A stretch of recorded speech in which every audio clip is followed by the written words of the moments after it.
அனைவருக்கும் வணக்கம். இந்த வீடியோவில் நாம் ஒரு வித்தியாசமான ஜாதகத்தை பார்ப்போம். இது ஒரு பெண் ஜாதகம்.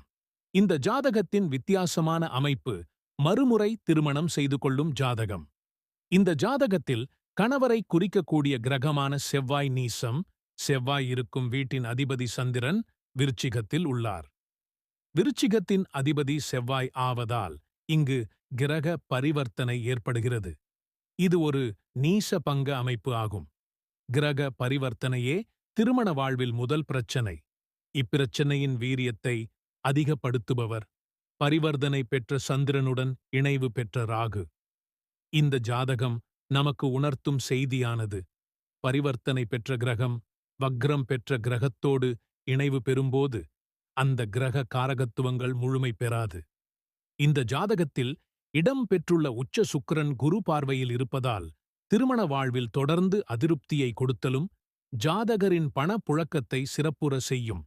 இந்த ஜாதகத்தில் லக்னம் ஜாதகரையும் 4ஆம் வீடு தாய்மையையும் 8ஆம் வீடு தாலியையும் சொல்லக்கூடிய பாவகங்கள்.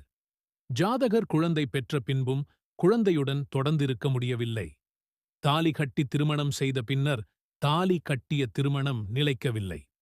சனி தனது 10ஆம் பார்வையால் சந்திரனை பார்க்கும்போது புனர்பூ தோஷம் உருவாக்குகிறது. புனர்பூ தோஷம் என்பது ஒரு செயலை தொடங்கும்போது மனக் கஷ்டத்தையே கொடுப்பது. இந்த புனர்பூ தோஷம் திருமண வாழ்வின் தொடக்கத்திற்கும் பொருந்தும்.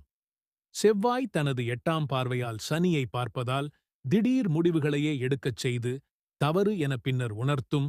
இந்த கிரகத் தொடர்புகள் திருமணம் தொடர்பான முடிவுகளும் பொருந்தும். திருமண பிரச்சனைகளுக்கு மேற்கூறிய இணைவுகள் ஒருவித காரணமாக அமைகின்றன. இந்த ஜாதகம் மூலம் பரிவர்த்தனை கிரகங்கள் வக்ர கிரகங்களை தொடர்பு கொள்வதால் ஏற்படும் பிரச்சனைகளை பார்த்தோம். இதுபோலவே வேறு ஒரு வித்தியாசமான ஜாதகத்தோடு அடுத்த வீடியோவில் சந்திப்போம். நன்றி. உங்கள் கருத்துக்களை கமெண்ட்ல சொல்லுங்க.